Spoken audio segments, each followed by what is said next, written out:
So NATO seduces Ukraine into joining their community. That also means Ukraine joins EU, European Union. NATO seduces like, hey buddy, we have plenty of money. Why don't you join us? You know, we can help you with your bad economy. Come on, don't be shy. It must be something like that. Over the past 2 decades, NATO was making a new alliance with Russia's neighboring countries. And then Putin sucked his finger and looking there going, oh, come on, don't go away, come back. Yeah, I miss you so much. Yeah, something like that. Based on the fact with that, Ukraine was the most important alliance for Russia. You know why? Because Ukraine has a second largest population.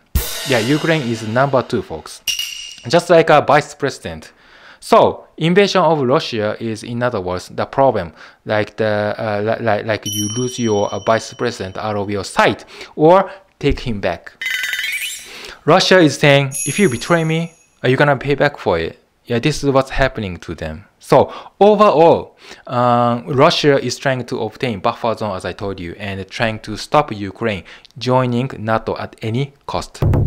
What's more interesting in the background is that Putin has another political planning with his democratization movement.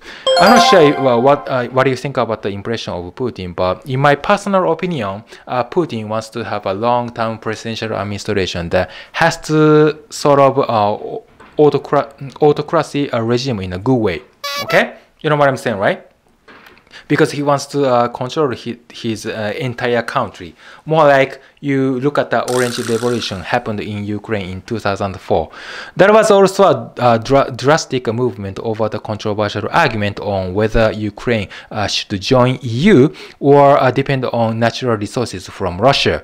If the same thing happened in a domestic politics in Russia, Putin is gonna be in a big trouble for sure. You know why?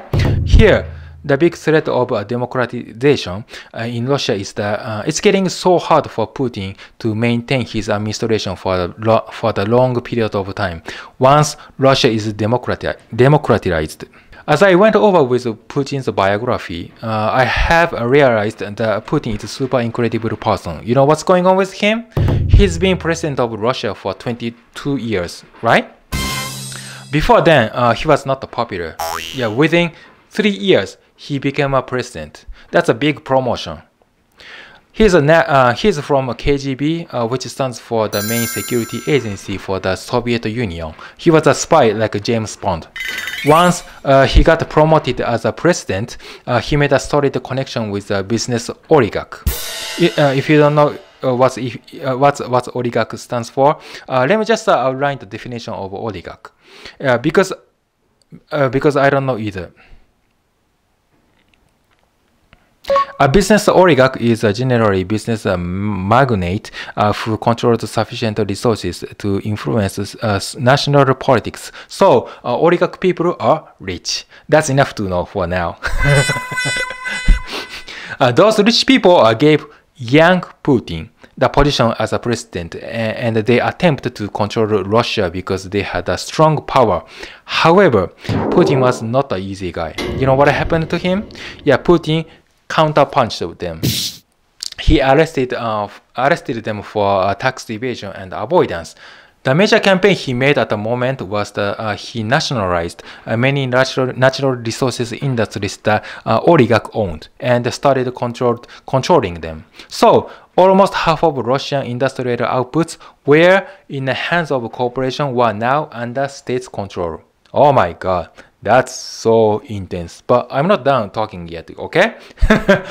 Putin sent his member to the nationalized gas and oil companies, right? And after they are all set, they exported those natural resources to China and India. That's how he made a lot of profit and paid back for a large amount of debt. He lifted up Russia's unstable economy afterward. Good for you, Putin. By doing so, he got so popular and gained trust from the Russian people, right? Many people thanked for Putin. I don't know if it's true. They might have done something more or different or completely different. This is just a rumor I got from internet in Japan, so don't blame me on that even if I'm wrong, okay? So anyway, Putin optimized his strong power to control Russia, nationalized the gas and oil company under his control. On the top of that, there was one company where they did buyout. I mean, the nationalized oil and the gas company acquired one big company. You know what it is? Here we go. TV stations such as ABC, NBC, CBS, and Fox. You know what happens, right? Same as Donald Trump tried before.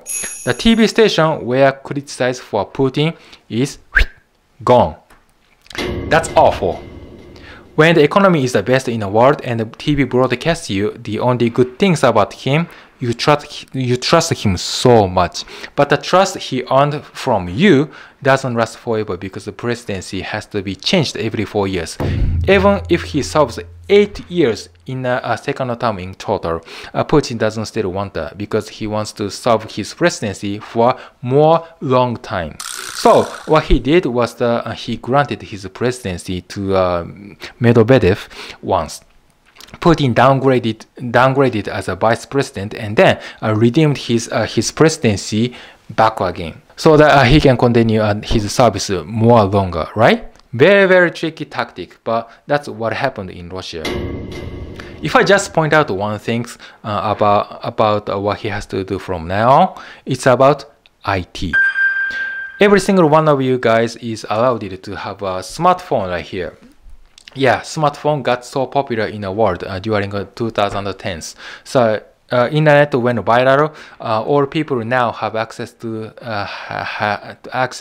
news, world news anytime, anywhere. People read the news, which is completely different from what the domestic TV says, and the value of domestic TV station is depreciated so much as compared to that 10 years ago. With internet development, many of Putin haters send out incorrect information and news nationwide, and then they invaded to control mass media instead of TV. People trust it. Same thing as Facebook and Twitter banned Donald Trump's account.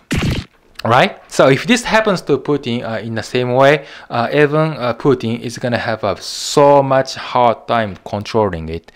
Under this particular situation with the democratization movement, Russia can never ever lose Ukraine at any cost. Whatever happens, no way. So in terms of protecting his presidency, Ukraine is a crucially important country to keep on Russia's side.